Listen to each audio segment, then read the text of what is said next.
జై శ్రీరామ్. అందరికీ వినాయక చవితి శుభాకాంక్షలు. హిందూ పండుగల్లో ఏ పండుగకున్న ప్రత్యేకత ఆ పండుగకు ఉంది. దసరాకు ఒక సందర్భం ఉంది, దీపాలకు ఒకటి ఉంది, ఉగాదికి ఒకటి ఉంది. ఇట్లా ప్రతి ఒక్క పండుగ, సంక్రాంతికి ఒకటి, ఒక్కొక్క పండుగకు ఒక్కొక్క ప్రత్యేకత ఉంది. కానీ ఆ పండుగను జాతీయవాదానికి ముడిపెట్టి, అంటే జాతీయవాదంతో మమేకం చేసి, ఆ జాతీయవాదంతో ఉప్పొంగిన జాతీయవాదంతో దేశ స్వాతంత్రాన్ని సంపాదించుకునే శక్తిని తీసుకొచ్చిన పండుగ వినాయక చవితి. దానికి ఆద్యుడు బాలగంగాధర్ తిలక్ గారు. ఏదో చాలా సింపుల్గా ఇప్పుడు ఎగురుతున్నట్టుగా ఇప్పుడు సినిమా డ్యాన్సులు పెట్టుకొని, రికార్డింగ్ డ్యాన్సులు పెట్టుకొని డ్యాన్సులు చేయడం వినాయక చవితి ఉద్దేశం కాదు. దైవభక్తి, దేశభక్తి రెండు కలగలిపి ఒక రైలు పట్టాల మీద ట్రైన్ వెళ్తున్నట్టుగా హిందుత్వాన్ని లేకపోతే జాతీయవాదాన్ని తీసుకెళ్లే క్రమాన్ని తయారు చేసిన పండుగ వినాయక చవితి. అంటే ఒకవైపు దైవభక్తి, ఒకవైపు దేశభక్తి, వీటి మీద ఈ దేశ ప్రజలనే ట్రైన్ వెళ్ళాలి. సజావుగా సాగటానికి ఒక శక్తినిచ్చే పండుగ వినాయక చవితి. దయచేసి ఈ పండుగ యొక్క ఆలోచనను అంటే దాన్ని ఏమంటారు, లోపల నుండి వచ్చిన ఉప్పొంగుతున్న దేశభక్తిని కానీ దైవభక్తిని కానీ దాని యొక్క నిర్మాణ క్రమాన్ని తక్కువ అంచనా వేయకండి.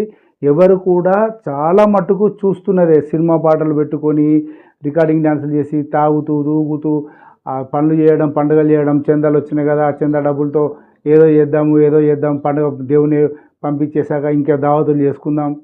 ఇది వినాయక చవితి ఉద్దేశం కాదు. ఇంకా వేరే పండుగలకు కోసుకునే తినే పండుగలు, నీసుకోసు పండుగలు ఉండొచ్చు, కానీ వినాయక చవితి యొక్క ఉద్దేశం అది కాదు.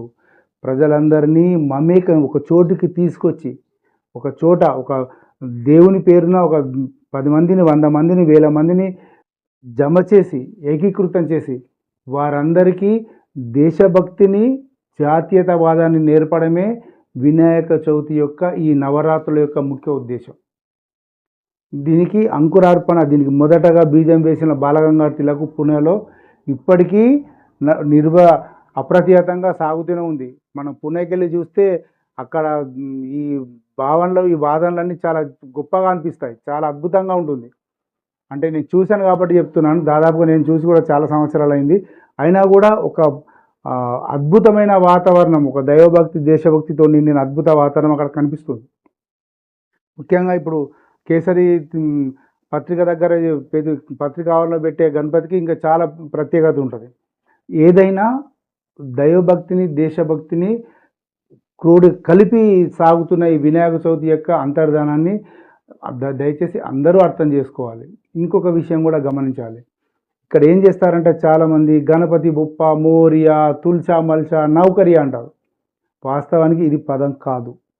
ఇది చాలామంది గమనించాల్సిన అంశం. గణపతి బొప్ప, మోరియా, పుడుచా వర్ష, లౌకర్య ఇది మరాఠీ పదం. ఈ మరాఠీ పదం అంటే గణపతి బొప్ప మోరియా అంటే దేవుడా నీకు నమస్కారాలు, వందనాలు, దండాలని చెప్పన్నా కూడా పుడుచా వర్ష, లౌకర్య వచ్చే సంవత్సరము తొందరగా రా అనేది దీని యొక్క అర్థం. మంగళమూర్తి మోరియా అంటే అది కూడా అందులో ఓకే, నో ప్రాబ్లం. కానీ తుల్చా మల్చా అని చెప్పని అసలు పదమే లేదు. ఆ పదం వల్ల ఉపయోగం కూడా లేదు. అది చెప్పడం అదొకటి నినాదం కాదు, మంత్రం కాదు, దానివల్ల ఎలాంటి స్ఫూర్తి కూడా లేదు. కాబట్టి దయచేసి ఇలా అనేవాళ్ళు ఎవరైనా ఉంటే మంగళమూర్తి మోరియా అన్నా పర్వాలేదు, లేకపోతే పుడుచా వర్ష, లౌకర్య అన్న ఇబ్బంది ఏం లేదు. అంటే ఇది వాస్తవంగా మరాఠీ నుంచి వచ్చిన పదం కాబట్టి అక్కడ నుండి మన దేశవ్యాప్తంగా ఈరోజు వినాయక చవితులు జరుగుతున్నాయంటే దానికి పూర్తి కేంద్రము పుణేనే.